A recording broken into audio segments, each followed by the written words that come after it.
They're thinking, okay, Deshaun Watson, the bidding starts at 3 firsts or a Pro Bowl caliber player, 2 firsts and something.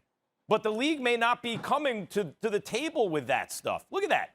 Jared Goff. Now, Jared Goff had a bad contract. It was smaller than Watson's, but he's considered not worthy of it at this point. 2 firsts and a third, guys. To get Matthew Stafford back has a better deal, but still. And Matthew Stafford's a very good quarterback, but he hasn't been a great quarterback. 2 firsts and a third. The Texans are saying, let's start the bidding at 3 firsts. That's not the ceiling. That's the floor. And I'm guessing that they're not getting the kind of offers that they want because the entire league knows this is a distressed asset, like with Harden in Houston, right? They have to act as though they want to keep him. First of all, they really may want to keep him. As poisoned as the well may be, they may be thinking, look, let's see, it's a new regime. Let's see if we can patch things up because he's a great player, and that's who you're looking for. But in the event that they really can't, they have to make it seem like they don't want to move him or they will not be getting the best offers for teams. I can't blame them for doing it.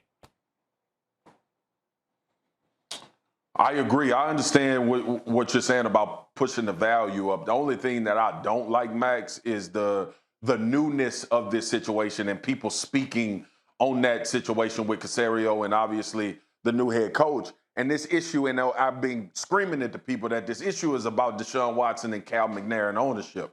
So as much as the antics are going on with the Houston Texans, whether we want to let Deshaun Watson go or we want to keep him and we know the transgressions and fixing these things, ownership ain't changing, man.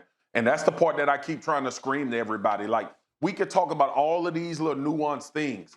Deshaun Watson has a fundamental problem with the owner of the Houston Texans and how things have transpired. You could have said Bill O'Brien because we saw Bill O'Brien trade away DeAndre Hopkins and we saw them actually play some good football, but also not get over the hump with Bill O'Brien. Could have been angry about that, and we could have deflected to that particular situation.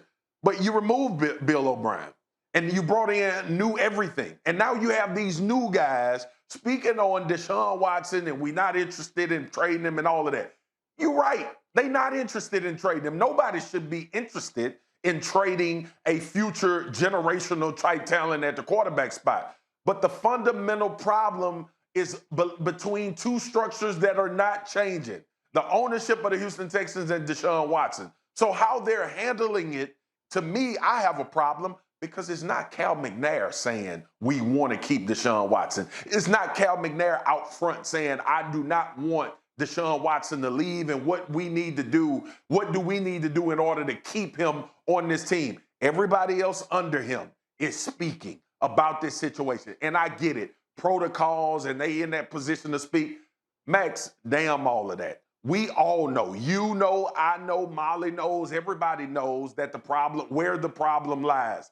And until that, Cal McNair, the owner of the Houston Texans, comes out and says this publicly, it's irreparable. I think it's irreparable anyway, but all of this talking from people within the Texans organization about what they want to do and don't want to do and the value for Deshaun Watson is moot. It's a moot point because Deshaun Watson's fundamental problem, again, is not with them. Well, look, I think we could spin it forward and ask this question legitimately. Does it come to an impasse where Deshaun Watson misses a season in the middle of his prime? Because if this is not his prime, good Lord, because he's already, you say a future great quarterback, you're right. He should have a long future if he avoids injury, knock wood. But a present great generational quarterback. Deshaun has elevated his level, I think, to that Mahomes and Rodgers, and you have to include Brady still now, like that elite level this year. We have to ask this question, spinning it forward. The one thing I really haven't gotten into with Deshaun, because he's a quarterback and he has such value, especially with this, what Stafford got, what was in the Goff trade. You'd think they wouldn't pass that up, a chance to rebuild. You think about Herschel Walker trade, how that built the Cowboys. But the one thing I haven't really gotten into, Le'Veon Bell sat out a whole season. And Pittsburgh could have gotten compensation for him, I think, if they would have moved him. But it seemed to me more important to the team and the league that they send players a message. You're not in control. Yep. We are. And I wonder if it comes to that, particularly given the kind of flashpoint of this fractured relationship in terms of Deshaun and, let's say, Cal McNair, where considering the kind of social political divide here, that management, that ownership wants to send a message to labor, and by the way, it is white ownership and black labor. There's no way of getting around that. You are not in charge. Stay in your lane.